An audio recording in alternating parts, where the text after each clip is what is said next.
Yeah.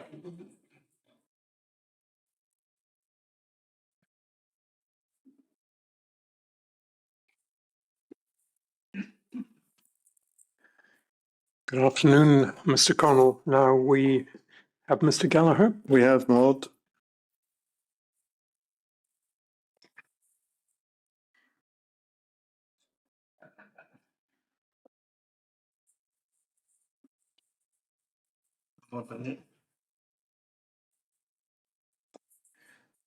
Good afternoon, Mr. Gallagher. Good afternoon. Now, as you understand, you're about to be asked questions by Mr. Connell, who's sitting opposite.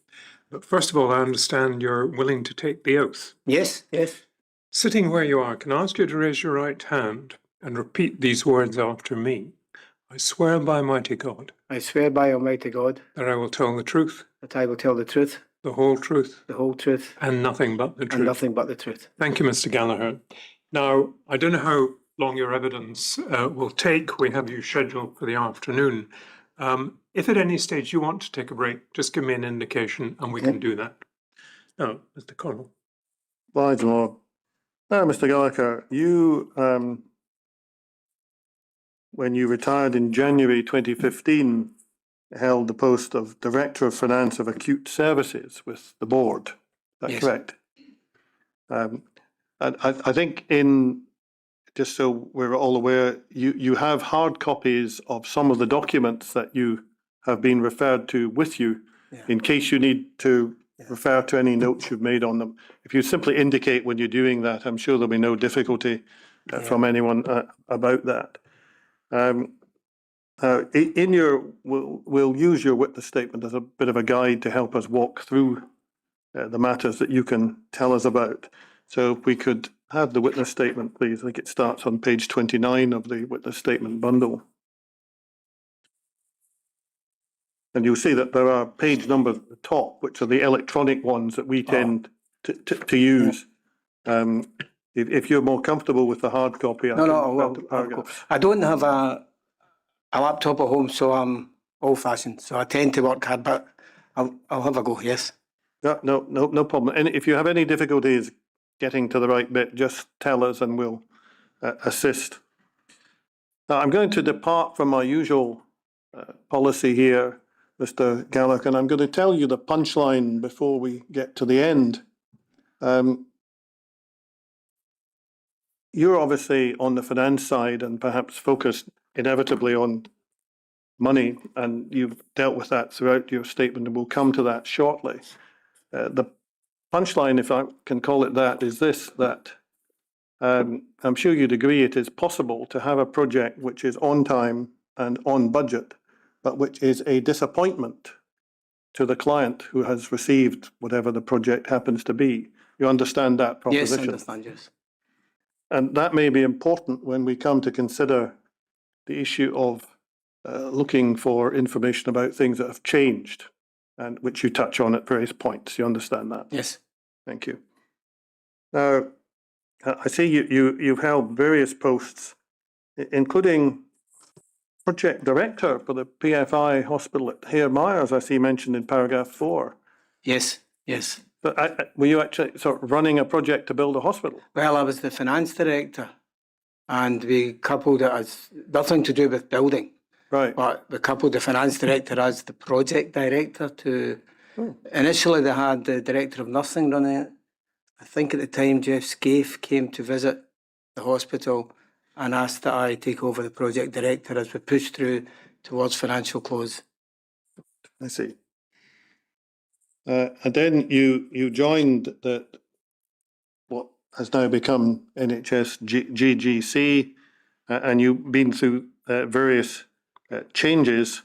And I see if we go on to the next page of your witness statement, so that's electronic page 30, that in paragraphs 7 and 8, you explained that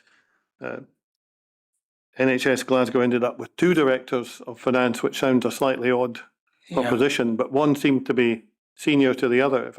Am I getting that correct? Yeah, so before that restructuring, they had York Hill as a unit, and they had the South as a unit, they had the North as a unit. So each had its own director of finance.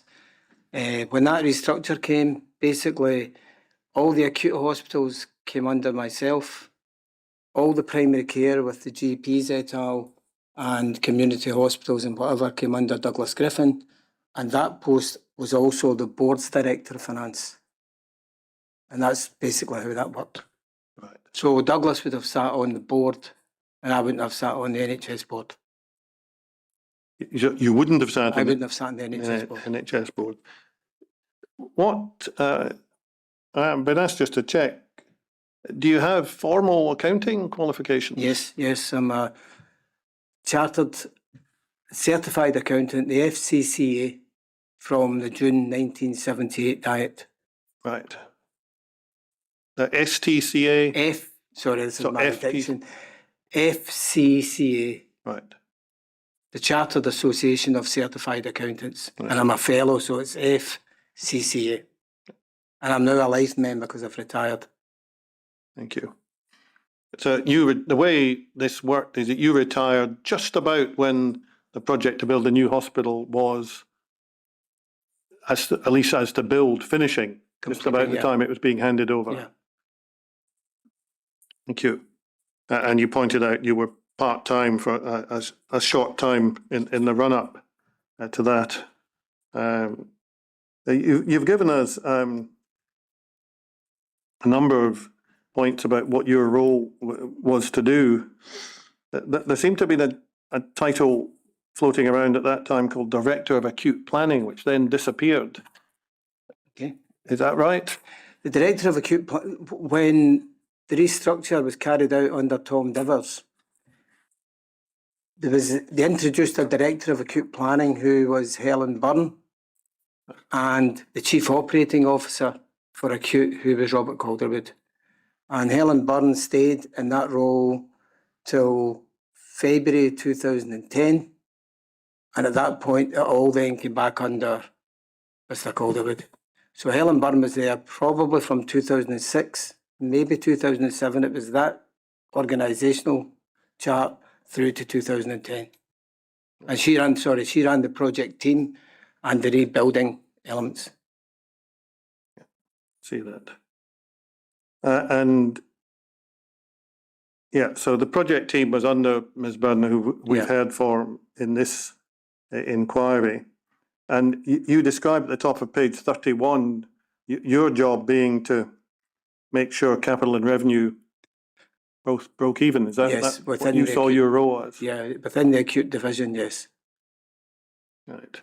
And you go on to explain on that page about the different directorates who reported to the Chief Operating Officer, and to explain something we've found somewhere else, that each of these directorates had a head of finance. Yeah.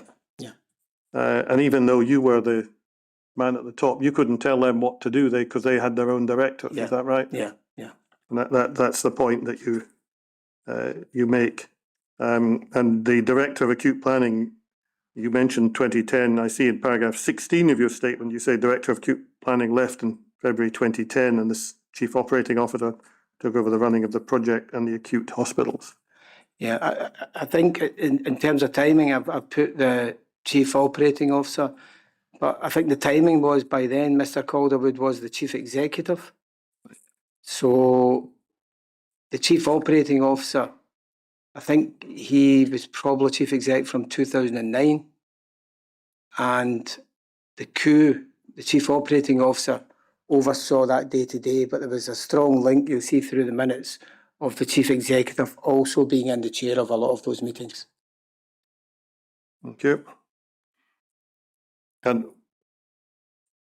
we know from other evidence that a lot of what was going on here involved the creation of ambulatory care hospitals. Yes. That was the first thing that was done before the project that we're concerned with. Is that right? Yes. We probably launched those projects about 2006-07. We probably got a builder, and I think they completed round about the June-July 2009. Just so we can place you in the structure, I wonder if we could have bundle 30, page 38, please. This just gives a kind of Yeah. quick look at where different things work. Now, where do you fit in on that picture? So this was the new structure after Ms. Byrne left. Right. And the performance review group was broadly non-executive members. The acute services strategy board sat below that, and I was a member of the executive subgroup below that. Right. So I think in your witness statement, you say that Mr. Griffin, who was the board finance director, would be on the acute services strategy board, but you were not. Yeah, that's correct.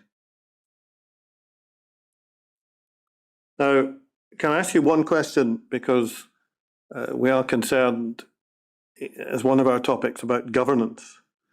In paragraph 29 of your witness statement, you say the performance review group is almost exclusively non-executive directors of the board. The structure chart shows you a good governance arrangement. Can you help me why you want to say to the inquiry that there's a good governance arrangement in place? I think if you look at the organograms that are in there in that front page, the backup has the various groups. Okay, well, that's what, would you want us to sorry. put that back up on the screen? Would that help? Yeah. Can we put the same document back up? Is another page of that you want to see? Well, the other pages basically tells you the remit and the members of the various groups. Right. And that was all included with that paper. It's in the documents you sent. So what I was trying to say, if you look at the far left-hand side as I'm looking at it, there's a project group for the new children's hospital and for the adult children's. That feeds up to a redesign group, up to a strategy board, executive subgroup, up to the services strategy board, and then sitting at the top of that is a performance review group that is almost exclusively non-execs. So what I meant by governance is actually it builds its way all up to the non-execs and then obviously to the board. And why do you say that's a good structure as opposed to a structure with, as some people have suggested, with too many committees? The NHS does have a lot of committees, so I don't disagree with that. Largely, it means that in any of these groups where they're dealing with an issue, if it's a bigger issue, it should, in theory, find its way to a higher up group, a higher up group, a higher up group, and therefore good governance is followed. I see. Thank you. I think we can take that off the screen. We may or may not need to go back to it. Now, moving on in your witness statement, because I'm not going to go through everything that you've said there. You're content to adopt your witness statement as part of your evidence? Yes, I am, yes. Thank you. I should have asked you that. Can we go to page 34? Where you point out something we've probably got, that NHS Glasgow is a big organisation. And then you say at the foot of that page, all final decisions were taken by the NHS GGC board. I think you've already made the point elsewhere in your witness statement that you understand the difficulty that there's lots of things that are called boards. Yeah. Lots of people are called directors, but they're not all sitting on the very top body. Yeah, and trying to remember that through that period after 10 years retirement. But yes, there's lots of things called board, but it's not the NHS board. Yeah. And the decision, for instance, to appoint the preferred contractor for this project was taken, you say, on page 35 by the board, i.e. by the top board. Yes, that would be correct, yes. And you say no one else had the power to do that. It had to go to them. We had an evaluation day, and again in your papers you have the acute services performance review group, and that there was about 30 people in that. That dealt with the day-to-day, and that largely would have been the people who would have been involved in the evaluation day when we came up with a recommendation to appoint X. But it would have then went to the board, who would have been the ones who actually made the appointment. We're just thinking of governance. If we look at paragraph 38 there, where you've obviously been asked about, well, who's responsible for water and ventilation? And you said responsibility would have sat with the director of facilities and the project director.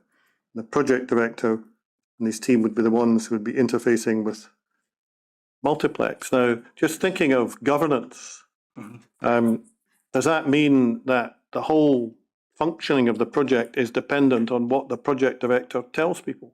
No, the project director then reports back up, trying not to use names, but I'll just use names, to Helen Byrne, who was the director of acute planning. And in turn, if there's an issue in there, she would talk to the chief executive because she was on a level with the chief operating officer. So it would find its way from the project director to his boss and onwards up to the strategy board, the board, or the chief executive. So if the project director doesn't tell Helen Byrne, that the issue just stops with the project director? In theory, depends what the issue was and who else was involved. It'd be unlikely that the project director was the only person dealing with an issue. Okay, well, if it's something to do with the project, who else would that someone else be? Because he's working with, we know there are some advisors, we know he has a team of assistant project directors and so on. But he's sort of sitting at the top of that little pyramid, is he not? Yes. And if the project team hadn't agreed something to escalate and the project director was going to escalate that but didn't, then I take your point, what happened to it at that point. Thank you. And at that time, we're talking about Mr. Seaborn. I think you mentioned him at the foot of page 35. He came, as you put it, understanding facilities. Yeah. Actually, can I just ask you one question on 39? You say the main people who would understand ventilation issues, aside from our design advisors, would have been the chief operating officer, the project director, and the director of facilities in the acute division. Now, let's leave aside project director for the moment. That's Mr. Seaborn. The chief operating officer would understand ventilation? The chief operating officer at that time, at the time of the ventilation, was Mr. Calderwood. And Mr. Calderwood had a lot of technical knowledge and had been involved in lots of rebuilding within Glasgow healthcare. And the director of facilities had been involved in all the capital and a heavy involvement in the 2 ACADs. I think the point I'm trying to make there, they are probably the 3 technical people that we had in groups, where the rest were administrators, nurses, doctors, etc., etc. That's really all of them. The real technical advice is coming from advisors. Yeah. I'm going to come back to ask you about advisors just in a moment. So project director to Helen Byrne, and then if need be up to the chief executive. Yeah, okay. Can I just ask you, we go on to the next page, page 36. This probably starts to pick up something we'll return to on more than one occasion, which is this business of change and trying to ensure that changes are considered and reported.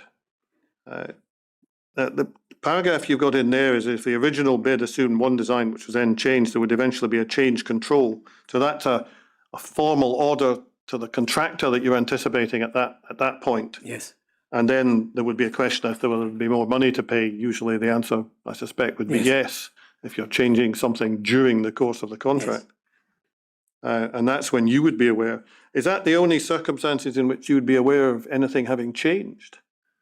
Where there was a change control, the project team kept a spreadsheet, and that would come in and find its way, certainly post-February 2010, it would find its way to the executive subgroup and up to the strategy board. And their terms of references, they are the only ones who can actually approve change out with SFIs. We were sort of limited. So if there was a change of any major cost, it would be onto a spreadsheet that would then be considered at the executive subgroup and find its way up.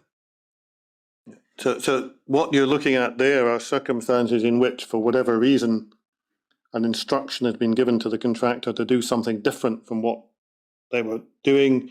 A change order, which is a form, is issued, and then it goes onto a spreadsheet. Yes, and that would find its way up. And if it was of any significant cost, I would certainly be aware of that. Right. And is that the only kind of change that you were alert to, something that had a significant cost? I sat in many groups, so I would have been aware of other ones. I can't think offhand what, but if it came up at any of the groups and I was a member, I would be aware of it.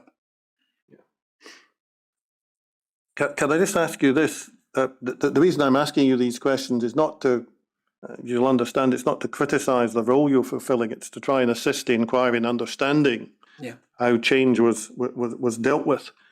One of the decisions we heard about that Mr. Seaborn, I think, took, or Mr. Seaborn and Mr. Moyer, it doesn't matter for present purposes, was that there had been a sort of shadow team of technical advisors at the time when all the requirements were put together, architects, mechanical engineers, space planners, and so on and so forth, working for Curry and Brown, sort of under that umbrella. And the decision was taken to stand them down. And one of the explanations we were given by Mr. Seaborn was, well, nobody was going to pay for that, to have a shadow team available to check the work of Multiplex. Now, first of all, were you aware of that? No. Secondly, just, having been involved. My fault. When you say aware of that, the standing down of the technical team. Right. Now that assumes that Mr. Gallagher knew there was a group of sub-consultants and knew that they were being dispensed with. Mr. Gallagher, what was your knowledge about the sub-consultants to Curry and Brown and the extent of Curry and Brown's obligations or the services they were providing? Curry and Brown were obviously our main technical advisors, and on the evaluation day, I think I've mentioned in here that I thought there were other advisors, inverted commas, because when they came to do the scorings, there's mechanical engineering, there's concrete, there's various other things. So I would have been aware there was somebody assisting Curry and Brown, but I wouldn't have been aware if they'd been stood down, to my knowledge. Right. Now, when you talk about scoring, I beg your pardon, when you talk about scoring, that's the evaluation procedure, day, yeah. which I think was November 2009? I think it was December 2009. December 2009. Now, what Mr. Connell is talking about is a decision made in February 2010? About that. I would not have been aware of that. That's where that other structure came in the 19th of February 2010. So maybe when they looked at that new structure that was coming in, but personally, I don't recall that. The only reason I was asking you, as somebody who had to do with money, was that one of the reasons we were given for the decision was basically that nobody would pay him to have these people on board, and I got the impression from your statement, just looking at it generally, that the finances of the project weren't under any great strain. Is that fair? I would say that's very fair. The finances throughout the whole of this project were well within the available resources, and we did not stand someone down purely because we did not have money. So if somebody had... That I'm aware of. No, you're aware. I understand that. I'm asking you questions that you're not necessarily been involved in the detail of, just to get your assistance. So from your knowledge of the project finances, if somebody had come to you and said, we can't afford to have these people available to us as a sort of shadow design team while things are going on, we need to stand them down, your reaction might have been to ask how much was involved and so on, but you wouldn't have been immediately thinking there was a financial problem forcing that decision. No, I would have thought it's not a financial. I would have thought on your structure that would have came from one of the groups, design group or whatever, and found its way up, as I said, governance-wise to the exec subgroup or the acute strategy board, and someone may well have made that decision. I do not recall that decision being discussed. So were you involved in any of the groups that were making decisions on the project? I was on the acute services executive subgroup, and they were certainly making decisions on the project. So your position is you don't remember this issue cropping up? I don't remember that issue. I think I have a good memory, sort of generally, and maybe you'll end up testing that, but I genuinely do not recall standing down on the basis of money.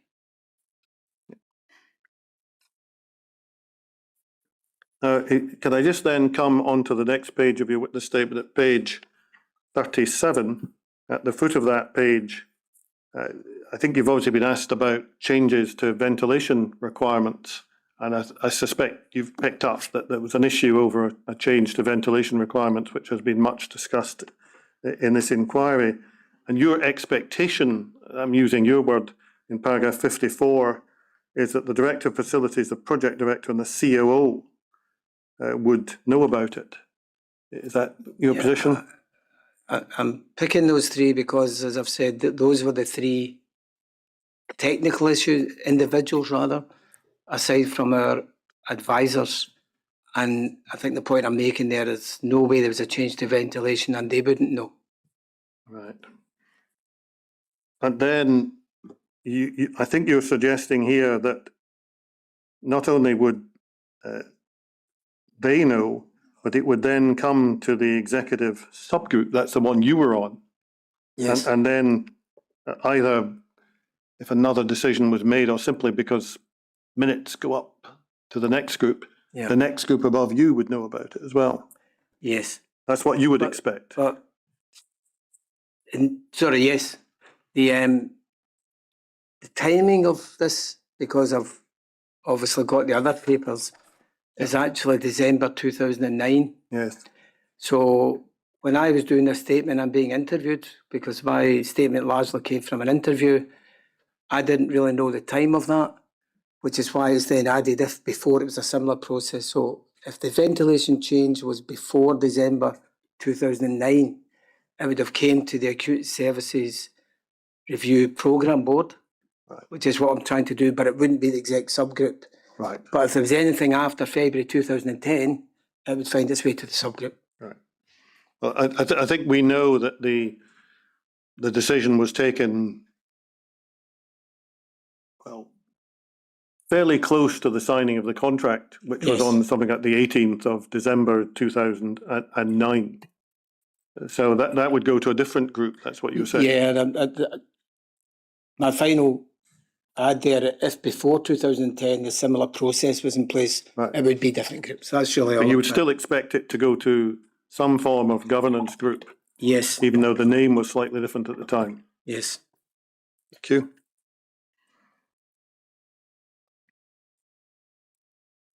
You go on the next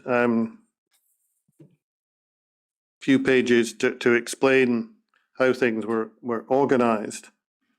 So I just wanted to pause briefly without touching on all of that on page 39. You're referring back to the structure we looked at a few minutes ago, the one with the organogram Yeah. and the different organisations, and maybe you've answered this already. You say you look at the structure, how it all worked, it's difficult to progress issues without any form of oversight. Now, I'm just trying to understand why you say that. I suppose, am I right in assuming that each of the organisations on that structure had to produce minutes, and the minutes had to go to the organisation above them? Is that the way it worked? I don't know that I would see lots of the minutes necessarily from a design subgroup, Right. or thinking back to your chart, the New Children's Hospital subgroup. But as they escalate to the higher groups, you would expect them to then come to the exec subgroup and onwards. So, well, can we just put the organogram back on? Let's say yes, exactly the same one. I'm not looking to put words in your mouth. I'm just trying to understand what you're telling me here. I thought I had picked up that one of the reasons why you can't really just progress something without somebody having oversight of it was because there was a sort of arrangement for minutes to go up from each successive stage to the one above. But you're saying something like the ASR redesign group wouldn't necessarily send minutes to the subgroup. No, but I think the individuals, whoever was chairing the redesign group, may well have sat on the executive subgroup. And if they felt that was an issue, then it should go up. I think the point I'm trying to make now is, if you look at the right-hand side, the project supervisors or the project team, I would not automatically see all of the minutes from that group. Yeah. But if there was a big issue, I would expect, if it was the project team, the project director to bring that to the executive subgroup, and I would expect an overview from the Acute Services Strategy Board on what the big issues are that are coming to the executive subgroup. Yeah. So just so I fully understand that, if the project team on the right-hand side, as we look at this screen, don't escalate it, you may not know about it. There would be lots of things happening in the project team of a smaller nature that would not necessarily escalate. But if it was something bigger, I would assume that that would escalate. Yep. And you go on to give some examples of how your kind of break-even objective operated. So if A had overspent, but B had underspent, you could probably get along. But if everybody's overspending, you're in trouble. The role I had, yeah. Yeah. Okay. Now, I want to turn to the funding of the project, if I may, because you know a little bit at least about that, which you pick up on page 40, near the foot of the page. So that's the ACADS, that's the ambulatory care arrangements. This idea that people can, ambulatory, if people can go there, get what they need done, and then leave without staying basically, overnight. if you had it done in a day and did not have to stay overnight, then you would go to the ambulatory care. And if you needed to stay overnight, you had to go to an inpatient service. Yeah. So after the ambulatory care has been done, the next stage is the new hospital that we've been talking about here. And you say there was no mid-project change of funding, it was launched under public funding. But up until that point, I think somebody said PFI was the only game in town. Is that fair?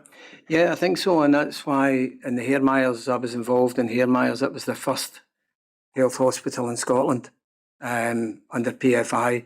So from about 1996 to 2006, it was only PFI. And then the new Scottish Government, I think, was June 2007. And we started hearing that they were coming back towards public funding.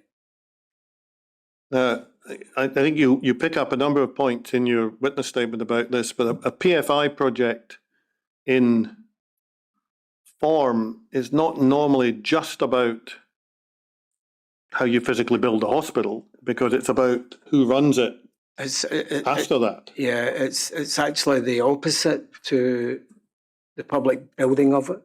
It's very much you are buying the service, and to deliver the service, you need accommodation. If it shows that you're actually just building a hospital, it's sat on your balance sheet and was treated as capital. But if all the services, the medical records, the domestics, the facilities were being delivered, then it was more a service you were buying than a building. And you've narrated in your statement that, as far as you're concerned, this was simply a government decision that you weren't doing PFI anymore. It had to go back to a different type of funding. That was my recollection on the SNP government's election. And the point you make, I think in paragraph 74, if I picked it up correctly, is that this was such a big project as like a standalone, so 74. Yeah. So my apologies. It was such a big project that it had almost a capacity to bust the national budget if it went wrong. Yeah, I think to create that, other boards certainly felt they had less capital during that period to create the funding. And if there was a major overspend, then that would have affected the capital budget for Scotland, for the NHS in Scotland. Yeah. Now, I wanted to ask you about the way these things work, because am I right in understanding that there's a great difference then in what you need from people like estates and facilities after the hospital is open, because most of the maintenance and all the different things that you've just mentioned are then done by, I'm calling it the PFI company. It's sometimes a separate company, but the PFI structure. Is that right? Yeah. So when you were told that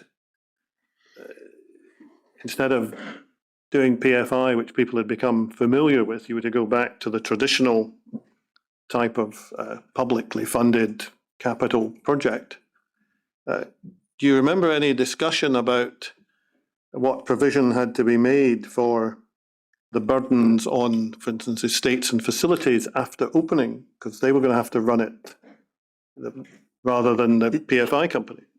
Yeah, when the PFI company, just to use that, and the Hair Myers or ACADs, they were then monitoring, and then you were buying a service. So if 95% of that service was delivered to the standard that you had agreed, then the monthly price was the price. If it was, I'm making some of these numbers up, if it was between 90 and 95, there was a monitoring regime had to be in place to say you did not meet the standard, and then there would be a penalty back to the SPV, all the way down to if it was 80%, you're saying we're not paying this monthly invoice, and that would happen for housekeeping, maintenance. So there was a big element still of overview of the services to make sure the service you bought was being delivered. I understand that, but the maintenance, just to take that as the example, that was being done, albeit it was being, someone was giving it oversight, that was being done by the PFI company. In general, yes. If we came from a PFI hospital back to a capital hospital and bought out the service, there would be an effect. But in this project, none of that was PFI. The two ACADs had been PFI, and therefore the maintenance facilities director, the housekeeping lead, etc., were actually there because all our hospitals were general hospitals. I don't know if I'm understanding your question. No, the fault may be mine. I think what I'm trying to understand is that the burden of doing all of these things, maintenance, housekeeping, everything else, initially rests on the PFI company. You may have to oversee it to make sure they're meeting the standards and so on and so forth, and there are people needed to do that, but they do it. Whereas under a traditional system, you have to employ a team of housekeepers and estate staff and everybody else to do it. Yeah, I think the point I'm trying to make is in this particular project, we already had the team of housekeepers et al. So had we decided to go PFI, you are correct. We would then have bought the service. We would not be running the housekeeping or the maintenance, and we'd have a monitoring process. But at that point, when we, inverted commas, bought the new hospital under capital, then those services were being run by maintenance, by supervisors, etc. So what I'm understanding your point now. In the existing hospitals, pre-Queen Elizabeth University Hospital, there were housekeeping teams, maintenance teams, and so on, because these were not PFI hospitals. They were not PFI hospitals. Right. So they were already there. I'm just wondering whether any exercise was done to try to work out what it was going to cost when you had to put them all together in this new, different world of the new hospital. Yeah, and that was the affordability plan. So if you take facilities, then the director of facilities would say what he required in the new hospital. And against that, we then look at the savings in, say, the Southern General the sick kids, the women and children's, the maternity. So you would add up what the present costs were. The director of that service, so again, for example, nursing would say, I will need X number of nurses. And the two of them came together to say, well, that is the saving, and that would be the affordability plan. Could I just confirm point of detail? You've described a period between 1996 and 2006 where new hospital builds were, I think, if I understood your answer, universally funded under PFI arrangements. I would say, I don't know if there were any odd exceptions, but generally, from 1996, we started the Hare Myers one, and we did a 210-bed PFI unit in the Southern General, and we did 2 ACADs, again PFI. So the government did not have the capital at that time, and therefore you were buying a service. And in the early iterations of where we were going to go with this new hospital, we assumed that's what would happen. Right. And then in 2007, the SNP government was elected, and noises started coming out that they were going to go back to a capital fund. So the new South Glasgow hospitals constituted the first project in 10 years, as far as you can recollect, which was capital funded, and therefore the facilities from the beginning had to be provided in-house, by which I mean by directly employed GGC employees. Yeah. If that project had been launched in 2004, as an example, the likelihood is that would have been a PFI, and the facilities would have been delivered as a service by the PFI team that you had appointed to do that. Right. And the only point I was trying to make in the statement is, albeit we had assumed that, when we came to launch it at the OBC, we already knew it was public funding, so we didn't change halfway through out on OBC as a PFI and then say, hold on a minute, it's going to be capital. That was really the point I was trying to make there. Right. Thank you. Sorry.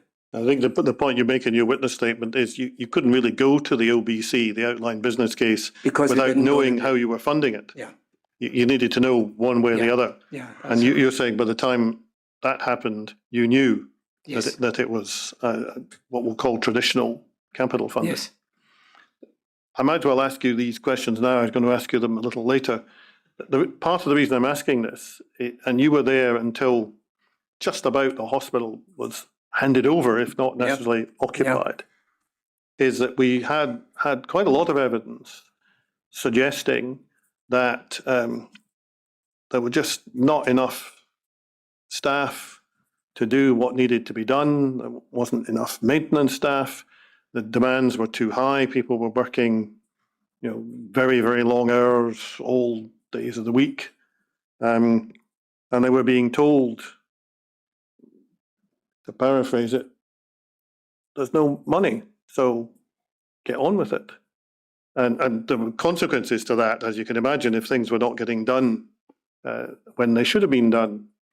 And I just wondered if you knew who was at that point responsible for holding the purse strings, because I can understand how there was a budgeting exercise. You've explained that to us. So here you are, hand it over, and fairly senior people come and say, there's not enough money to pay for the people we need. I don't really know how to. I was away in January 15. I think the completion certificate in there is the end of January 15, about that time. Yeah. And I think it was about a 5 or 6 month lead in inverted commas for commissioning stuff. I'm not there, but I think it was probably summer before the hospital opened. We had a fund called double running costs, recognising that you would be running, for example, the Children's Hospital in Yorkhill, and then running it in the new, and part of that will be a general transfer. So the first full year of the new hospital running would have started in April 16,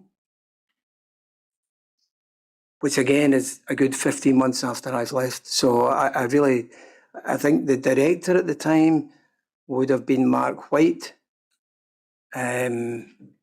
But I don't know that I can answer because I was well aware. I'm not aware of those comments, but obviously that has been led as evidence. No, I'm just wondering if you were able to help us as to who was, if the director of estates or someone like that knocked on the door and said, "My guys can't cope. There's too much going on. We're not getting the stuff done we need to get done. People are being stretched. We need more budget." Could you tell us where that would come from, if anywhere? Yeah, I think by that time that using facilities, since you mentioned the States, I think that was David Loudon at that point. He would have taken that to the Chief Operating Officer, because I think that was a line responsibility. And if there were issues, it would find its way back to the Chief Executive. Mr. Gallagher, did I pick up you using the expression double running? Yes. Could you just tease that out for me? And as you rightly say, the certificate of practical completion, or I think maybe that's not precisely its name, the handover date is January 2015. Yeah, I have a document. That's how I knew that date, yeah. And the hospital is receiving patients from about June and July. And you said the financial year from April 2016 was the first year. Now, what I picked up from what you said, that was being funded on a single running basis. Could you maybe just tease out what you meant by double running in the context of what Mr. Connell is asking you about, and that is funding of facilities? Okay, apologies on that if I'm not getting that right. We had, if we take the new Queen Elizabeth, it was replacing the Western Infirmary inpatients, the Southern General inpatients, and the Victoria Infirmary inpatients. So there would have been a programme, albeit I've left, there would have been a programme because it had been worked out before that, for argument's sake, the first week of June, half of the Victoria's coming over or all of the Victoria's coming over. And then maybe the first week in July, the Western's coming over for inpatients, and then the final transfer is, say, the Southern. Now, during that time, you are still running the Victoria Hospital inpatients because they might run over 3 or 4 weeks for transfer. You're still running the Western, and you're still running the Southern until they all transfer. So if they're all in by, say, July, you've had a period of double running. You're still putting heat, light and power and facilities into the Victoria, and you're putting heat, light and facilities into the Southern and the Western. And you've also opened the new hospital. So to that extent, they're all having power, to use that as an example. And therefore, a non-recurring fund was created to deal with that cost. On the 1st of April 16, those hospitals are well gone, and the budget is now the first full year of the new hospital. I don't know if that's any clearer, but no, that is. I mean, it was just my failure to pick you up the first time. So, in the period, let us say that all patients have transferred, let's say by July 2015, and therefore the hospitals which previously provided the services no longer had patients. Now, I think I would understand that there may still be running down costs, but if we leave aside the running down costs, is that the end? Would, let's say, July 2015 be the end of the double running period? In other words, the end of the period when your non-recurring fund was available to provide for services, facilities on the new Queen Elizabeth site? If you assume that was Assuming July, assuming that my is facts July are and correct. everybody's gone, there may be a hangover till August because bits and pieces are going on. But largely by that period, I would have expected those hospitals to be closed and double running costs, inverted commas, no longer really required. Albeit at the margins, that the board was always okay for non-recurring money. So if something did pop up, the issue would probably not have been the non-recurring in-year problem. The issue would have been what is going to be the recurring cost in 2016 onwards. Okay. Risk of grossly simplifying it. What I'm taking from that is there probably was not, as it were, additional funding in the sense of funding beyond what was budgeted for in relation to the Queen Elizabeth. There was not additional funding to be drawn on after, let's say, August 2015. I think it would have been anticipated if it was required and it would have escalated and the board would have said, it's a non-recurring money. We can find that to get you through 2015, 16. To 16. But what are you telling me about 2016, 17? Because that sounds like a recurrent cost. Right. Thank you. Sorry. Just so we understand where this came from, if you take January 15, just about the time you're going, and I'm not forgetting that you were only working part-time for a few months, Okay. Who was responsible at that point, at the day the hospital was about to open, be handed over, for fixing the budget for estates and facilities? It would work its way back to the Director of Facilities and upwards to the Chief Operating Officer, who an accountant would be assisting in there. And if that was an issue, it would work its way up to the Chief Executive. So that was that was the route. Yeah. So if somebody wasn't happy that there wasn't enough budget, it would be logical it would go up to the Chief Executive and they would then say yes or no to whatever the request was. It would be logical. It would go to, using your facilities example, it would go to the Director of Facilities first. Yeah. If that individual felt, no, that is a good case, I need to take that case further, then that would go to the Chief Operating Officer. And again, if the funds were not available in the acute division, that would go to the Chief Executive. Right. And that is all therefore separate, if I'm picking you up correctly, from what you're saying about the project funding, which is the build to get to that point. Yeah. The project funding was the capital build, yeah. Right. So the fact that you were well within budget or not overspent or whatever phrase one wants to use didn't affect the ability to obtain funds for the estates team when they were asking for it in 2015. In 2015, if the project was underspent, that would not assist the double running cost because that's a revenue stream. So if in 2015 they felt there was not enough budget to get through till 16, I would have expected that to escalate all the way up to the Chief Exec.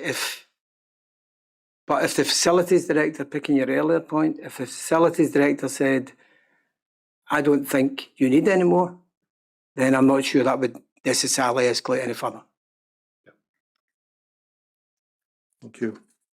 That's very helpful in understanding the disconnect between getting your project under budget and the problems that we've heard about from others about the staffing at the time. Now you go on in your witness statement to deal with a number of other issues about site selection and so on. Just so we can see where you fitted in, you touch on that on page 45. I think at the foot, where you're asked, and this is where we always at great risk of getting lost as to the different acronyms for the different boards Yeah. and which board is where in the structure. You say in paragraph 93, you did sit on the Acute Services Review Programme Board. Yeah. What was that doing? What was that? What was its function?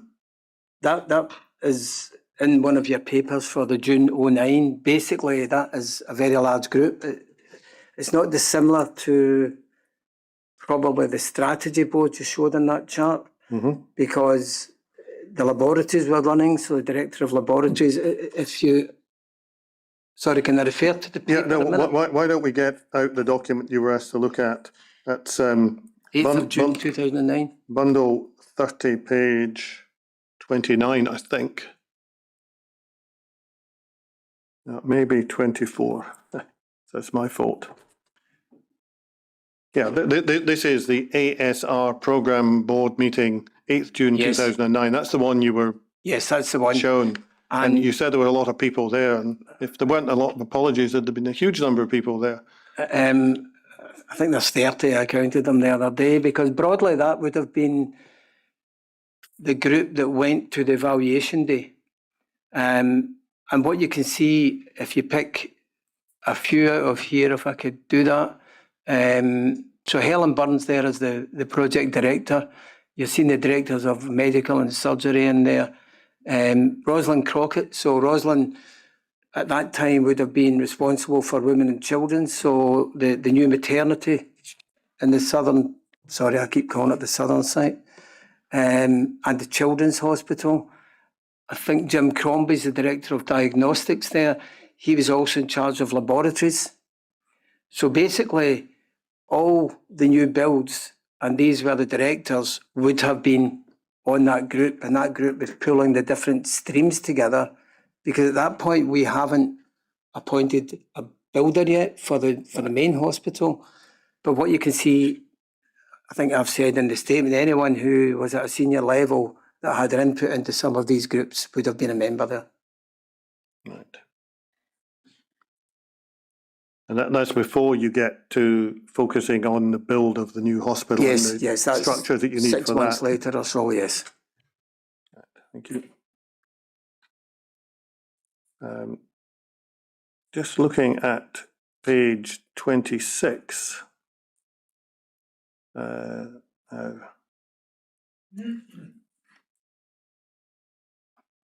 Yeah, it's just there's a point there that we'd asked you just to clarify for us that under the heading of competitive dialogue, Yeah.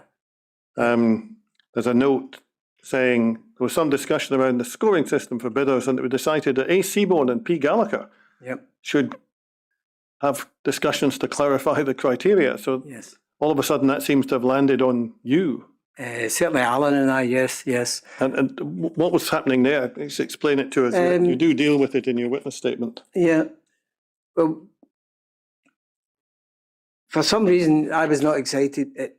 I was not cited on the fact that that was being brought there. So if I take you back through the structure, and I think you've touched on some of that, within the acute services director of planning project team, they had a head of finance. And the head of finance and the director of the project director had obviously been talking about when we get, sorry Lord Brody, when we get further down, we're going to need a scoring system to decide which bidder is going to be selected. And that came up at that meeting. I think I've said in my statement, it's a very, very short minute, because when it came up, I recall saying, can Alan and I take this out of here? Because we don't have the expertise to do a scoring system for something of this size. I had been involved in the Hare Myers project and the 2 ACADs, and we'd used advisors to create the scoring mechanism. And I think Mr. Seaborn and I met for probably 10, 15 minutes, and we agreed that the scoring system could only be created by the advisors, and we passed it back to the advisors to basically create that system. So it's actually, you took away that action from that minute. Yes. But in fact, you then just passed it on to advisors to come up with something. The they were the experts in it. They were dealing with projects all the time. You know, when you come to the scoring system and the number of lines that were going into that scoring system, I don't think we in the NHS had the expertise to create that. Right. Just so we know for the notes, when you say advisors, do you know who you're talking? Yeah, I'm talking about Curry and Brown, Ernst & Young, and the legals, I think, were Shepherd and Wedderburn. So when you say you handed over to the advisors, that's where it went? Yes, and they created the matrix that was then used on the evaluation day.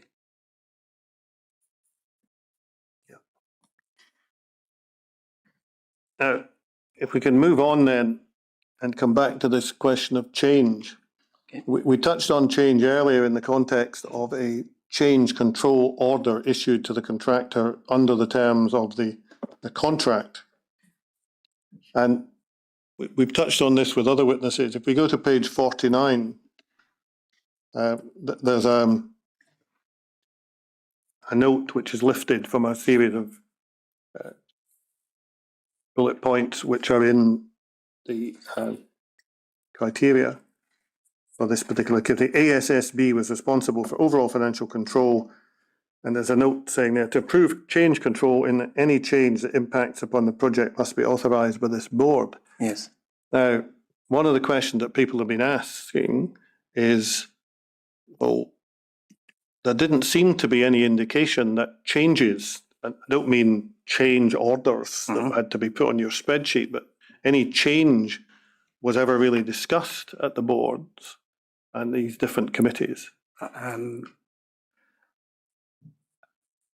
terms of the finance side, any change that had a finance cost certainly came to the project exec group and to that strategy board. I didn't sit on the strategy board, but the remit is pretty clear in the papers that you've provided, that basically they were the ones that had overall financial control. So what you're focusing on there is the finances, as it were. Is that right? Well, I think, can I again refer to a paper just to the... What are we looking at now? Yeah, sorry, the February 2010 where you had that organogram on it. Right. Yeah. I don't know what bundle is, sorry. Is that going back to bundle 30, page 38? 38. Yeah. 38. Yeah, so I've got the organogram. Now, where would you like us to look? If you go to the one that says Acute Services Strategy Board. Okay. I think we have and it to... gives you the remit. So probably there. Yeah. So 1, 2, 3, 4, 5, that board approved any change control, and any change that impacts upon the project must be authorised by this board before it can be implemented. Yeah. And that's surely the point. I was trying to pull out anything of a significant nature. Now they're meeting bi-monthly, so the project exec group was meeting, I think, weekly. And that was to keep the project running. But if there was anything of a significant change, it had to come up to that board, and it's quite clear in there where basically the authorities sat.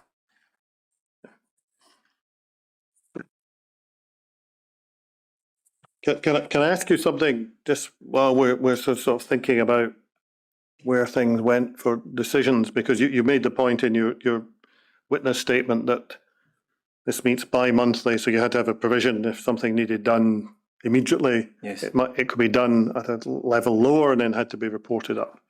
One can understand that. Do you know anything about a decision in 2014 about a tap system called Horn Taps? No, it does not mean anything to me. The reason I ask, and I'll explain it briefly as I can get away with. What had happened was that the project had ordered taps, mixer taps, to be simplistic about it. The manufacturer is a company called Horn, and some of them had been installed, some were in the process of being installed. And then there was an outbreak in Northern Ireland and possibly elsewhere in which a component of some taps called flow straighteners were implicated because they gathered undesirable organisms. And these horn taps had something equivalent in them. So there was a big debate about it. What should we do? Now, you don't know anything about this at all. I certainly don't recall it. What then happened was there was a big debate. The guidance was going to be to the effect, do not install taps with flow straighteners. That was going to be the national position. But there was a question, well, what happens if you've got a project where they're already in? Do you have to rip them out or not? And there was a debate, and the decision was keep them in, but maintain them, which is another issue which we've dealt with other witnesses. It may be suggested by some involved in the inquiry that the driving force behind the decision not to take the taps out and replace them with something else was a desire to save money. Now we're asking various people who might know about it, what their reaction to that was. I certainly, we did not, I personally was not involved in that, understand that, and would not have said, sorry, we don't have the money to do that. The project, when I retired, was still quite well underspent. So someone may have decided they didn't want to spend the money, but it certainly never came as far as myself. So, at least so far as you can recall, a discussion of whether or not to press on and what the reason for it didn't come in front of any board any group that you sat on. I certainly don't recall that discussion. Yeah. Okay. Thank you.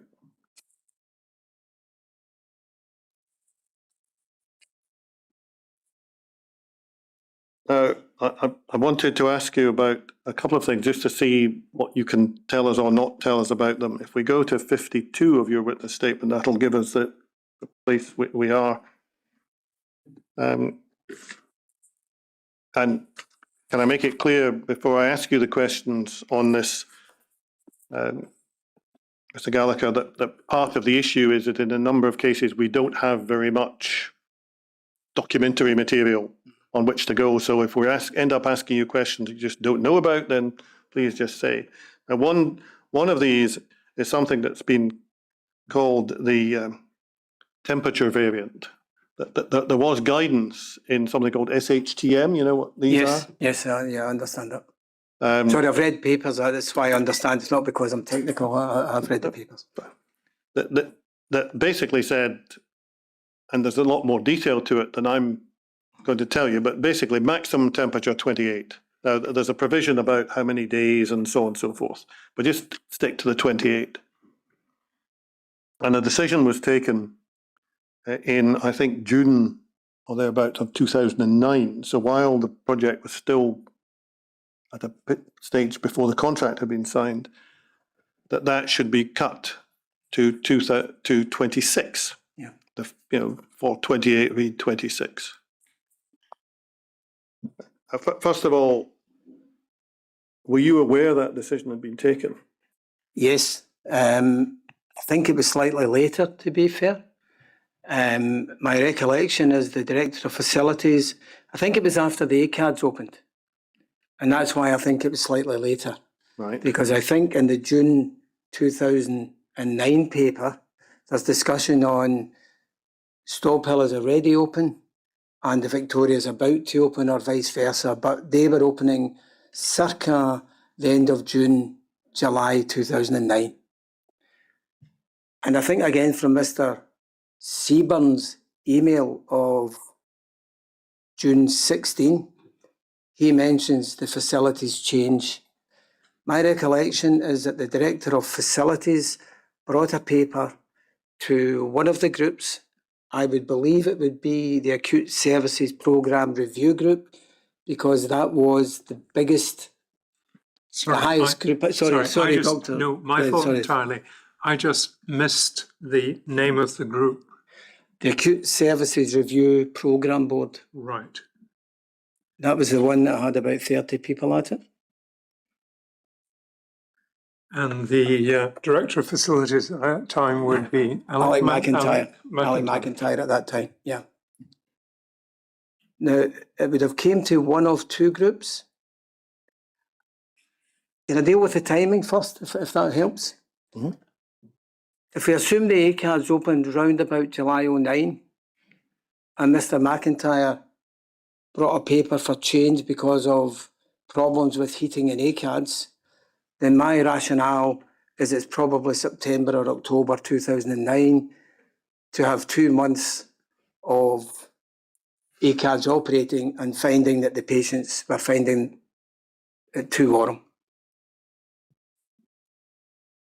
So that's why I'm on September, October, but it's no other reason. Mr McIntyre would have brought that paper to one of two groups, the Acute Services Review Programme Board or the Acute Divisional Senior Management Team meeting. Logic to me, because it was a project issue, is it would come to the Acute Services Review Programme Board. I can clearly see a paper. I can't tell you whether it was to note it, whether it was to approve it or whatever, but I don't have the paper with me. At that point, after agreement at that group, that would have passed to Helen Byrne at that point and her project team, and they would have then been charged with going and finding a solution on the 28, 26 degree temperature. I don't understand all the technicals, but I have read the paper about 15 times. Yeah, do you know whether, when this was being done, anyone assessed any risks that might arise from changing the maximum temperature? Not that I'm aware, sorry, I don't know of what was going on, other than the paper from Curry and Brown that then describes that, which is called... Yeah, that's at the time when we're dealing with the ventilation derogation, which is a little later on. The other question is, what about any possible financial consequences of the decision to change the temperature variant? Do you remember seeing any discussion of that? I see in one of the papers that Curry and Brown said the project team wrote to myself, Helen Byrne and Alec McIntyre. There's a paper in, or one of the questions I had originally. I don't think they would have said, I haven't seen the correspondence. I don't think it would have said there's a temperature variant, but at that point we have two bidders, so the cost will be the cost, and maybe a cost and may not because they're undercutting each other or whatever. Okay, well, let's just make sure we don't confuse the two issues. We know that the variation of the temperature was part of the discussion over changing the ventilation specification, which is the communications you're talking about, where Mr. Seaborn says he told various people, one of whom was said to be you. And you've been shown some emails at that time. Can we just go back, make sure we're getting this clear? Okay. So far as Mr. McIntyre coming forward and saying, here's a proposal to do something, which is to depart from the official guidance and go to 26 instead of 28. I'm just wondering whether you can recall at that time any discussion about any financial consequences that might arise from that. No, I think the financial consequences would flow out of that when the two bidders do whatever change they need to do to deliver that lower temperature. Right. We didn't sit and say, sorry, that's going to cost £300,000 or whatever. Yeah. Well, I was just wondering whether, we asked one of the other witnesses this in a witness statement, and they've said, "Oh, might just be some bigger plant to cope with that." Yeah, but I wouldn't know what would but be involved you've in no it, yeah. knowledge of that, right? So you had some knowledge of that. Now, what then happened in around December of 2009 was a discussion about the SHTM air change requirements and what should or should not happen to that. Now, you've been shown some documents and you've been told that Mr. Seaborn at least says that the people he told about this ventilation change were not any of the committees, but were Helen Byrne, Mr. McIntyre, and you. Now, we've asked Helen Byrne about this, and if I can just step out of that just for a second, GGC have checked, as we have checked, to see if we can find any record, any written material about this in the papers of any of the committees, any of these structures, and nobody can find anything. So we're simply down to who was told orally at the moment. Do you remember being told about it?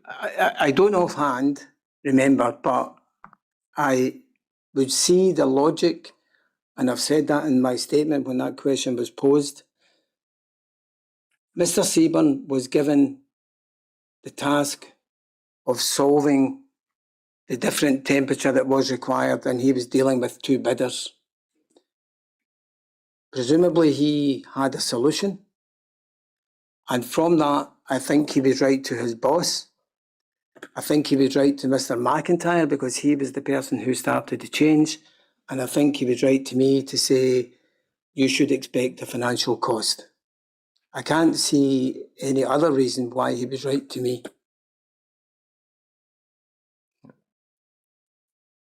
But you don't at this point recollect any such communication coming to you, just that we haven't found any. If Mr. Seaborn, I think what Curry and Brown say, sorry, when I saw it said, Curry and Brown said the project team wrote to me. I'm assuming the project team can't write because the team can't write to me. So I'm saying Mr. Seaborn wrote to me. Right. That's what I'm assuming. And it's logic because he was the project director. He would tell his boss and tell the facilities director. And I think any involvement with me at that point would be there is going to be a financial cost of changing the temperature.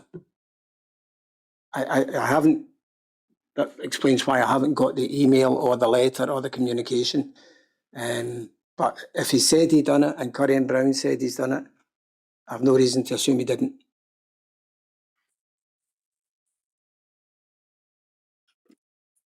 The reason it has raised an issue, as I think you probably understand, is that it involved not complying with an SHTM Yes, I saw that. guideline. Now, I think I have you noted in your witness statement as saying you would have assumed that had somebody intended to not comply with a government guideline, it would come to the committee structure. We've not found any trace of it coming to the committee structure. Can you remember it being discussed? The temperature change? And the derogation from the Okay, the and the SHTM. derogation is the ward ventilation design strategy paper? Well, that sets out what was said to be the justification for it. Okay. I'm very clear that the temperature change absolutely came to a senior group, and I would expect that to have been round about September or October.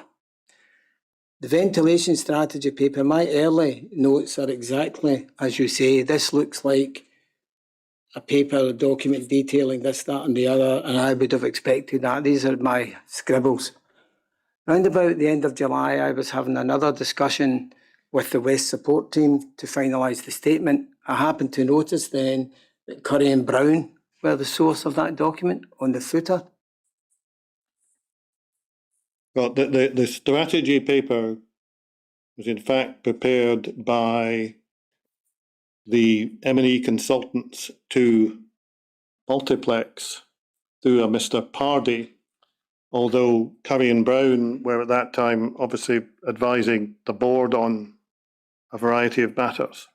So they're not the original authors, I think, of the strategy paper as such. Okay, I'm sorry, just the one I've got does have Douglas Ross and Curry and Brown at the bottom of it, Right. on the footer.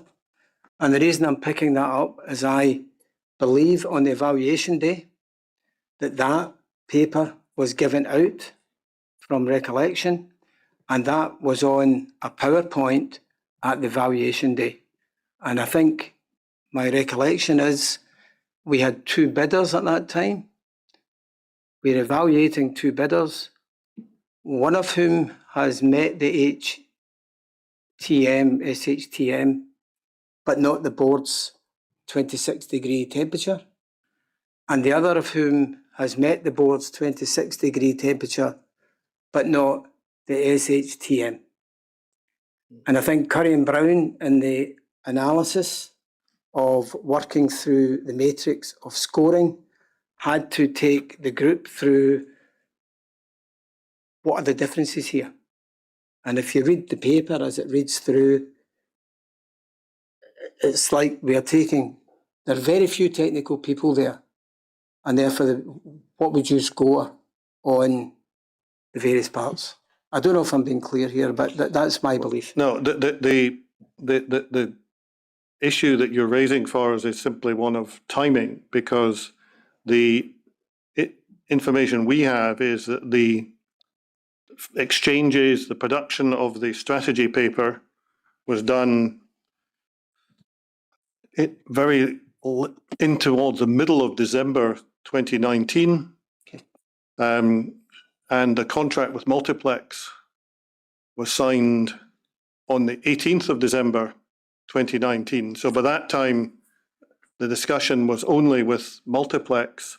And in fact, one of the issues that's been raised is the fact that these discussions were taking place in the last few days, the 11th hour of the last day before the ink was put on the contract. So it may be, I'm just asking you this, could it be you're mistaken about when you saw the strategy paper?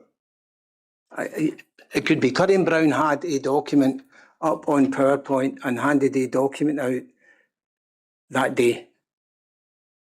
And that day is The evaluation day. Evaluation day. I'm trying to recollect, was that sort of... I thought that was December 2009, and I thought the board ratification logically would have been January 10, but it may not be. It may be the board ratification day was the 18th of December. We're going back 16 years, and I'm not quite sure, but it's at the same time frame. I should know this information, but my impression is the evaluation day was October, November.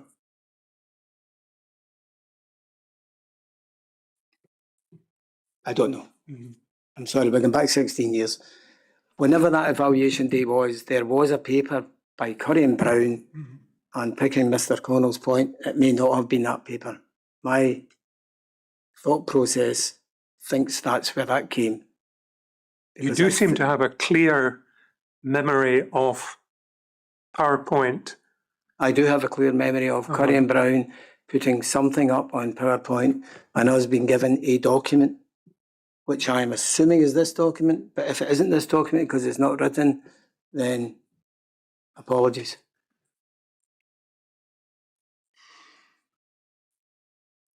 This is something we may have to do some more digging into, Mr. Gallagher, because the information we currently have is that there were a series of emails and other exchanges, and the strategy paper was produced very much right at the end of these, was sent and delivered. I may be wrong in quoting the 13th of December, but it was certainly in the period just before Mr. Calder was being asked to put his pen on the It may be. I think I don't know which month it is, but I do think that paper was pretty close to the evaluation day, whenever that evaluation day was. That's the evaluation day which led to the decision to select Multiplex as a preferred bidder. Yes, because we had 2 bidders in at that time and we had to score each bidder. Okay.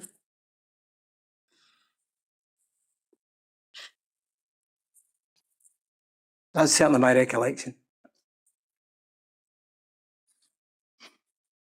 Okay, let's leave that, because I suspect we'll just go around in ever decreasing circles. I just want to ask you something else you'd said, because it's cropped up in the context of possible issues that might lead to recommendations and so on.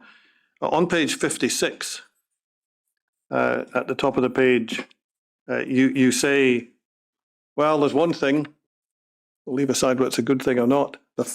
Going back to the capital funding route certainly cut down the involvement with lawyers. Yeah. Because under PFI, you had a recollection of lawyers crawling all over everything repeatedly and at length. Yeah. Yeah. So the reason that I ask that is that I can understand what you're saying about PFI, because there are lots of complications about the mechanisms which operate during the post-handover. Sorry, once the building is finished and you're into the next stage. I can understand that, because one of the issues perhaps was there enough crawling all over the papers in this project? You just have a recollection there was a lot less. Yeah, I was interviewed at the end of March, and unfortunately when the statement came back, it took about 9 weeks, but it was very much vocabulary. And when that question was posed, I happened to say, yeah, I remember, and I meant that there was acres of lawyers. So it was not being derogatory, it came out that way. And then trying to turn... I thought that was quite a vivid Yeah, expression, well, actually. Trying to turn that back to a statement has not been easy for myself or the West team, to be fair, because I do everything longhand. I think the point I'm making, in particular the Hairmyres one, we were the first hospital, and largely, in inverted commas, we were writing the PFI book, and there was lots and lots of contract meetings, and we would have lawyers in there for contracts, and you'd have second period pricing formula, you'd have how you're going to monitor. Whereas from my point, wearing a finance hat, when we came back to the capital funding, I don't have so much contract input, and therefore it was easier, albeit the numbers were bigger. That's I think that really what I was trying to say. No, I understand that. You're perfectly entitled to talk about acres of lawyers.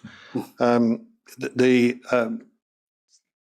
suppose that the question might come back to a point His Lordship put to you earlier. PFI has been the only game in town for some time. The ACADs were built that way, and so on. So for all of a sudden, as it were, you're back into a different structure. From your experience, do you think it might have been a situation where some extra lawyering might have helped? I don't know that. So my input into finance and into the running of the hospital would have been the day-to-day wages costs and supplies costs, and I don't think we needed any more lawyers in that regard. Whether the change back to capital needed more lawyer input into the way it's built, I don't know. I'm not a builder. Thank you. You then asked about the full business case, and you say, well, that's ultimately the board's responsibility, and any input you were having into either outline a full business case was purely on financials. Is that correct? Yes, it would just have been the financial side, yeah. Yep. Just again, so I can get a picture, with probably not that much more to ask you. Can I just go to page 59?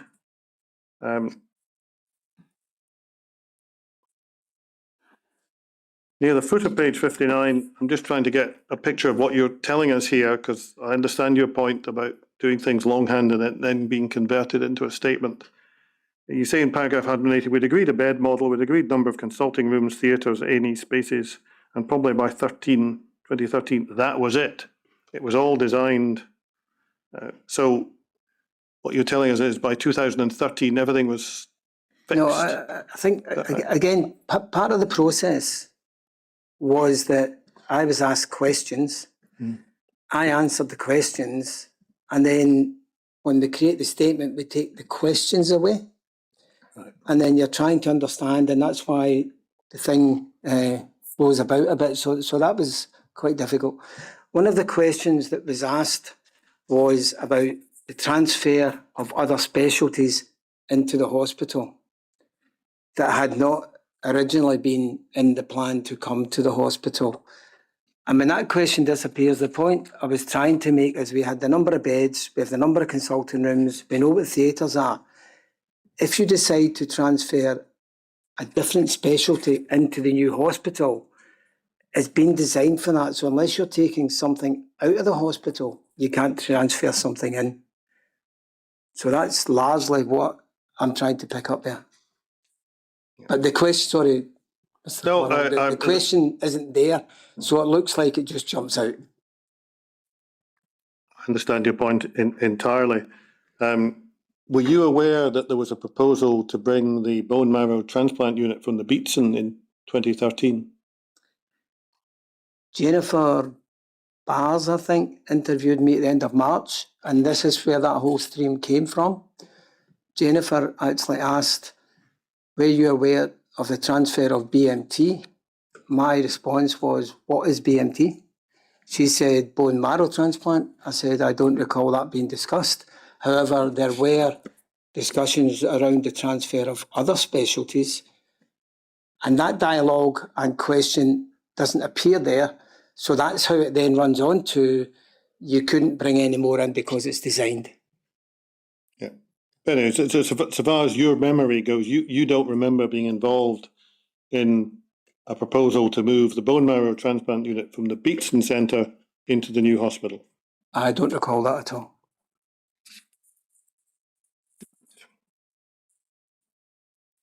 Something of that kind, which had, we've been told, an initial estimated cost of around 800,000. Where would you have expected that to go in the structure of committees that we've been talking about?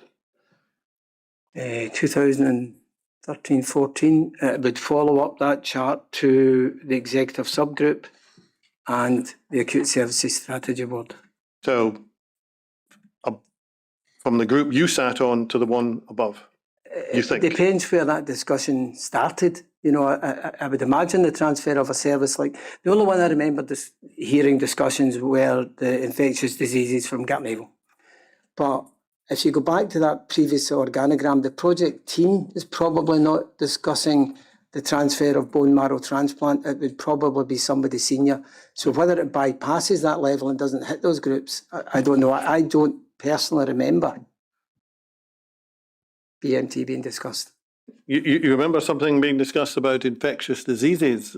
Can you remember where that was being discussed in one of these groups or not? I remember I'm sure the medical director at the time was discussing the possible transfer of infectious diseases from Gartnavel. And again, when you're going to put some medical beds out or some surgical beds out, or where do you fit it in? That's the only transfer of service that I recall some discussion on. Thank you.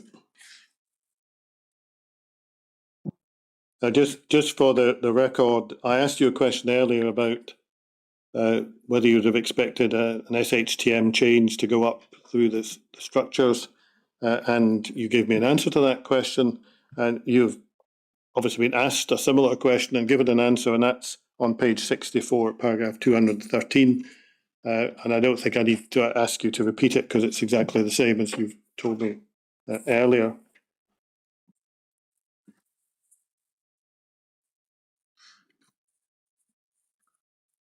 I think what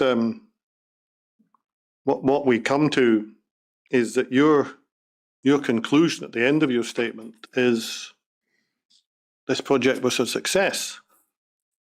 Now, I think we all recognise that a project that comes in, broadly speaking, on time and on budget deserves considerable credit for doing that.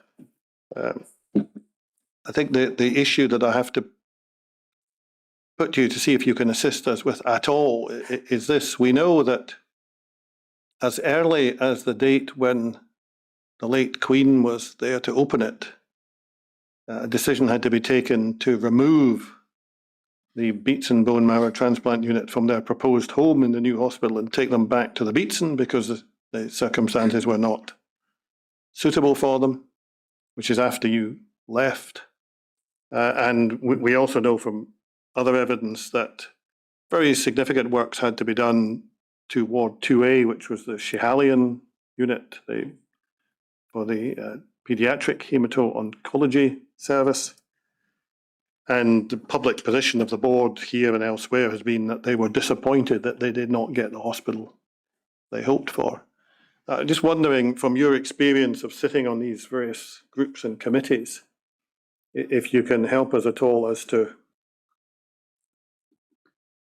do you think you were focusing too much on money and too little on scrutinising the quality of the product, or is it communication issue? Can you assist at all as to how you get to a point where financially the project's a success, possibly less so in other ways?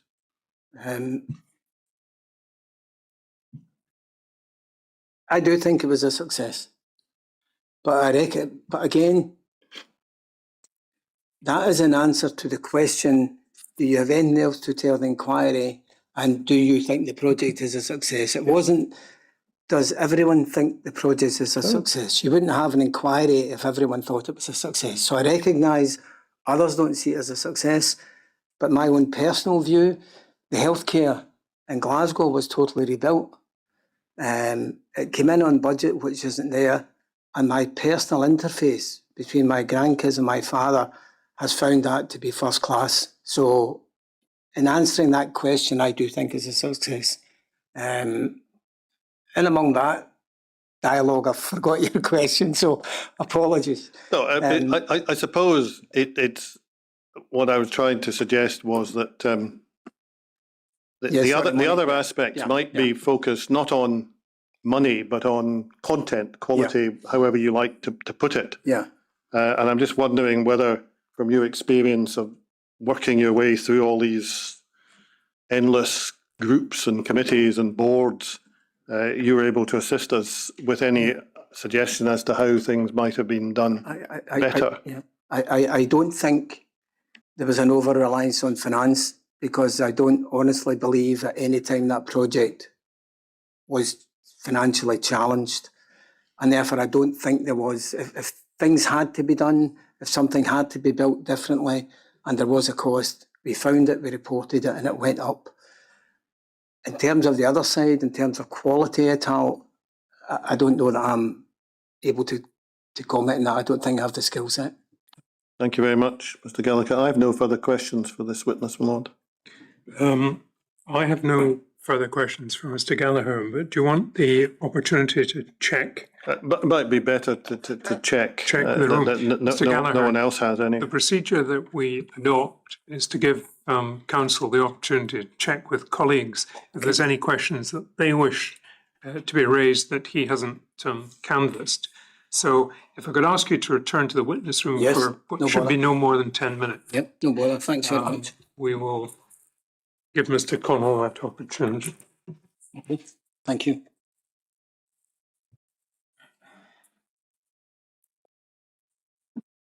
Please stand.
Mr. Connell?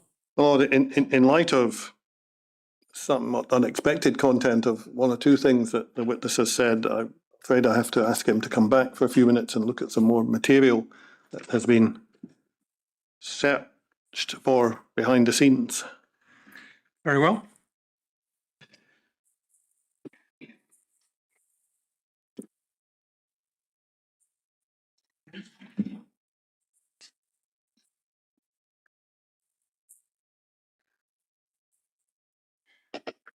Some more questions, Mr. Gallagher. Can I ask you a general question, first of all? Sorry, All right. I wasn't sure where that was coming from there, so apologies. Yeah, sorry. I am everywhere, Yeah. but at least it sounds like that sometimes. Yeah, there's sometimes a little bit of feedback bounces around the room.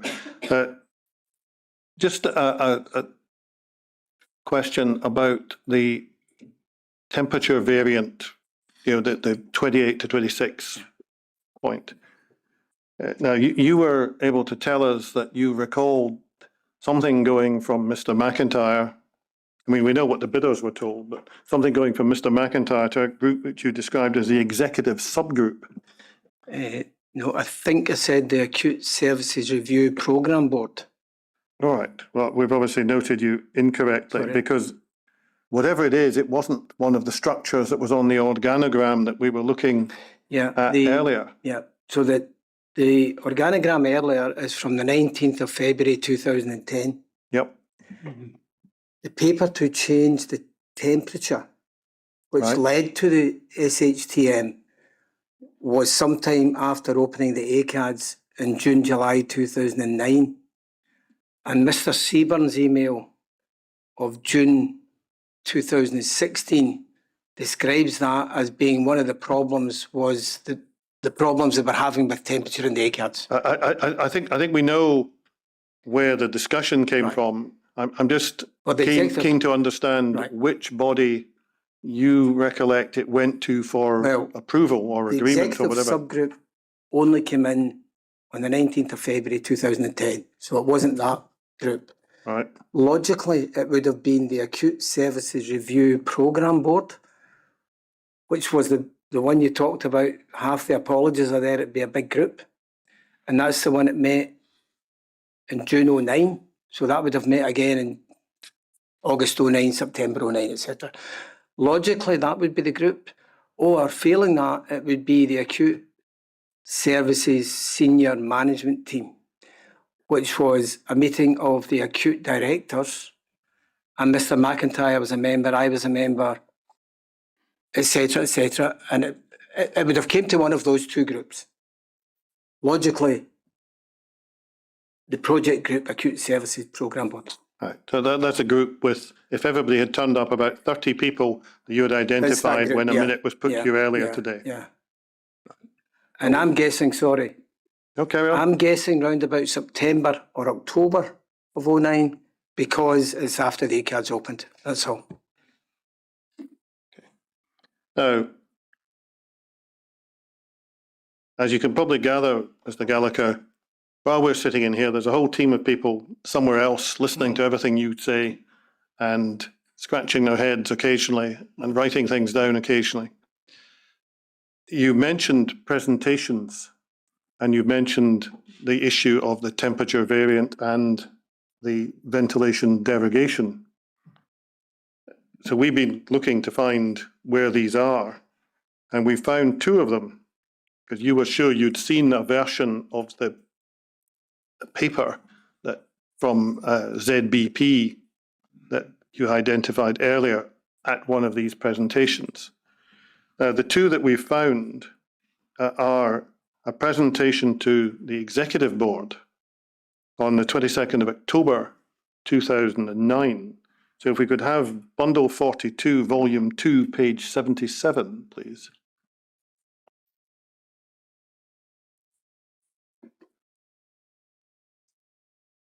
Right. Now, Yes, it's the is this correct, this is timeframe. the agenda for a meeting on the 22nd of October, with obviously on the right-hand side, speakers to speak to various items, Ms. Bird, Mr. Seaborn, and so on. Can we just scroll up so we see the whole of this? Because we see your name, I think, against affordability and revenue consequences. So could this be a meeting you remember being at? I would certainly have been at that group. I don't recall all the titles, but yeah, I would have been at that group. And I would be dealing with affordability. And Michael McVeigh above that, as a matter of interest, is from Ernst & Young. Right. And he's talking about score rankings. Yep. And we found a presentation that was given to that meeting, which is in bundle 43, volume 3 at 882. Now it's described there as a tender submission work. Just looking at the front sheet, is this something you remember? I was certainly a member of the new South Glasgow Hospitals and Labs Project Executive Board. Yeah, so if it's a tender submission workshop, the likelihood is I would have been there. Can we just look to see what's in this document briefly? There's an update,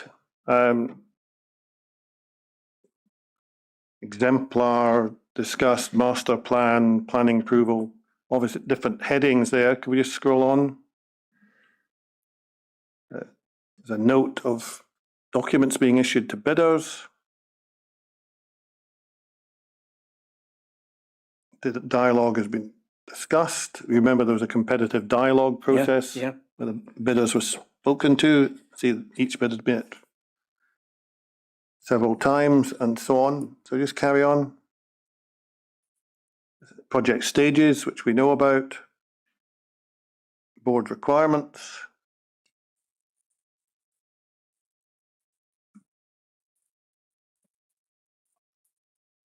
A summary, presumably, of the bidder's approach. Do you remember this being delivered? Not offhand seen it the first time, but I've absolutely no doubt I would have been there. Can we just scroll on quickly and see what else is? Lab design specification we didn't worry about. Some pictures. Plans. And then Brookfield's plans. Just that we haven't been able to find in this document the narrative of advice on the ventilation derogation that you thought you'd seen. It would not be there, I don't think, only because, well, my recollection is it was on the evaluation day, and to the best of my recollection, we only had 2 bidders left at that point. And I think Langer Oak may well have been dropped somewhere along that continuum. Right, so it's after this then that you think you saw it? I had it in my mind it was December 2009 because the footnote, the footer on the document that you sent me, and I've left next door, but the footer document, I had thought that document at first was an NHS document. And I thought, why did that not appear at a group? But when I saw the Curry and Brown footer, I'm sure it says December 2009. Yeah. Well, it will do because there were exchanges between ZBP and Curry and Brown and the project team in December 2009, just before the contract was being signed. And in particular, the design strategy document, which I think I suggested to you may have been produced around the 13th of December. Someone in the room says they've looked it up and it was the 15th, so I was slightly out for that. But the contract was signed on the 18th, so these were exchanges in the last few days before the contract. Well, let's leave this presentation if you don't think this is... I don't think it's that one. The one you helped. The other one we found was to the performance review group, which as I understand it, is in bundle 17 at 2651. If we go to the minute.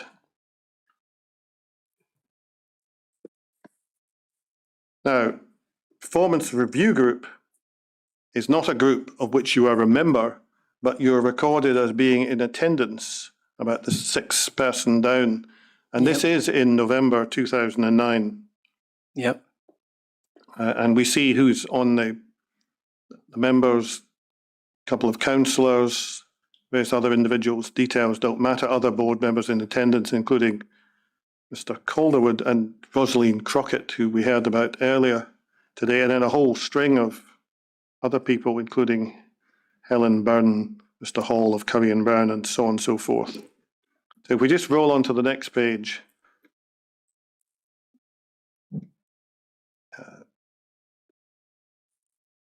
Yeah.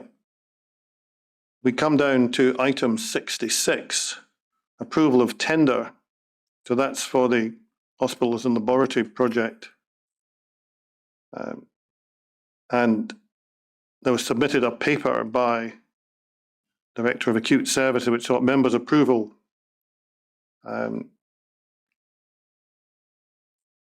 So we just roll that on. This seems to be the point at which you're getting down to the end stage. It's certainly the PRG, the Performance Review Group, I think we touched on earlier, was almost totally non-execs, give or take. And there's a whole string of other people attending a non-executive, inverted commas, meeting. So that does sound to me like that's coming towards what I'm calling the evaluation day. Yeah. Because there was a lot of people there. It would make sense, because if you, just picking out a few words from a document I've not seen for a long time, we see that there's a bullet point about 2/3 of the way down the page. It said the bid submitted by 2 bidders offered a high degree of certainty around pricing. 1 bidder was less certain. So this may be coming to the point where it looks as if 2 are still in the running and 1 is starting to fall away.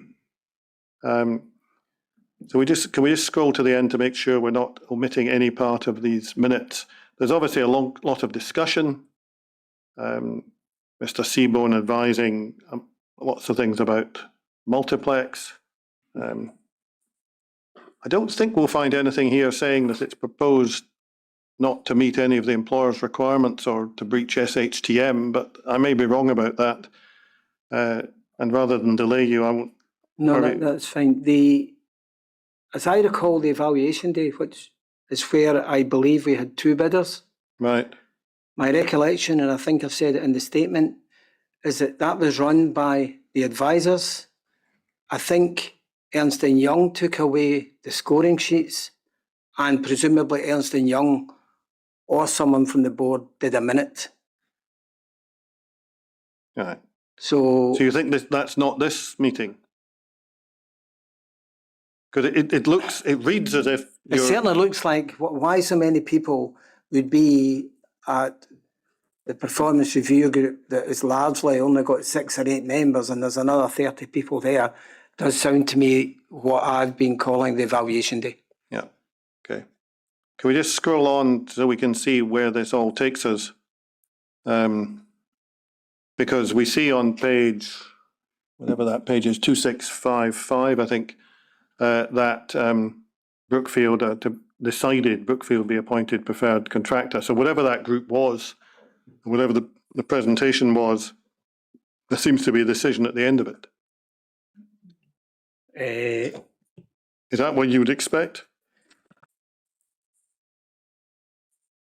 I thought the board were the only ones who could actually appoint. And when you mentioned Mr. Calderwood, he was the chief exec of the board at that point, and he would have been at these meetings. So I thought it was an evaluation day, but it may well have been that. But if that group decided to appoint the preferred contractor, then it must have been at that group. We're going back 16 years, honestly. No, I appreciate that. And there was a presentation made, I'm told, to that, which is in the same bundle at 2715. Just to see if you recognise it, we won't otherwise delay you. So obviously, an obvious starting point is a presentation of the PRG 3rd November. Scroll on. It tells you what you're going to get. Yeah. And then sorry, that first bullet point does say technical overview and evaluation. So either the evaluation has happened the day before or something, or the evaluation happened that day because that's saying what we're going to do today. Okay, well, just scroll on, just in case you recognise it. Obviously, just names are coming up with some pictures, which we can quickly flip past. Brookfield, you fully met the board's exemplar requirements. Carry on. Compliant with employment's requirements, it says. Carry on. Department layouts and so on. So this seems to be a presentation to that group in which the general tone is, this is meeting what you required. Yeah, it does, yeah. Um, And it's the right time frame I have in my mind about December. Right. Okay, this is November, but it doesn't first sight look as if we're going to find anything here which discusses, a paper from Brookfield's advisors. I don't recall the paper from Brookfield. You've mentioned things. I'm going on the footer of the one that says to me, and it says Curry and Brown. So okay. If that was plagiarised from Brookfield, then I'm not aware of that. Okay, well, just let's scroll on. Can we go to the end of that document? I'm sorry, I don't have the page number because we don't need to read all the Link or Rourke stuff. Balfour Beatty's stuff. Final, so we're back. Final qualitative scoring there. Yeah. Totals. Do you remember seeing this stuff? Well, sorry, I don't recall, but if that is the output from what I'm calling the evaluation day presumably was a period before that, because to deliver all of those pointages and print them and give them out in documents would say to me something's happened just before that. We didn't score all of that and then give all those numbers out. I think earlier you said you thought it was about October. If this is the 3rd of November, then maybe my timings are a month or two out. Okay, carry on. And again. I do remember we did tell them to start on the laboratory first. Mm-hmm. Carry on. Cost summary is fine, we can go past that. Yep. Legal considerations, and hopefully we'll get to the end shortly.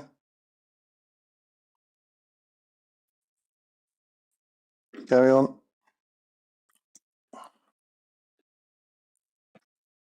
But I think what this clearly is, given that we've seen what the minutes say, is a presentation which led to a conclusion that Multiplex was the preferred bidder. I would say so, and on the basis of that, I suspect that's why not long after that, the board signed the contract. Yep. Okay. Well, I think we can leave the rest of that document. Thank you very much. And I have no further questions for this witness, Malone. Thank you. Thank you, Mr. Gallagher. That means that that's the end of your evidence, and you're therefore free to go. But before you do that, can I thank you for your attendance today, but also the work that's gone into preparing that evidence. As you touched on in the course of giving your oral evidence, that has involved a number of interactions with the inquiry team and the reading of the material that we've asked you to read. And I do appreciate that's quite a lot of work. So thank you for the background work and thank you for your evidence today, but you're now free to go. Thank you very much. Thank you. Thank you.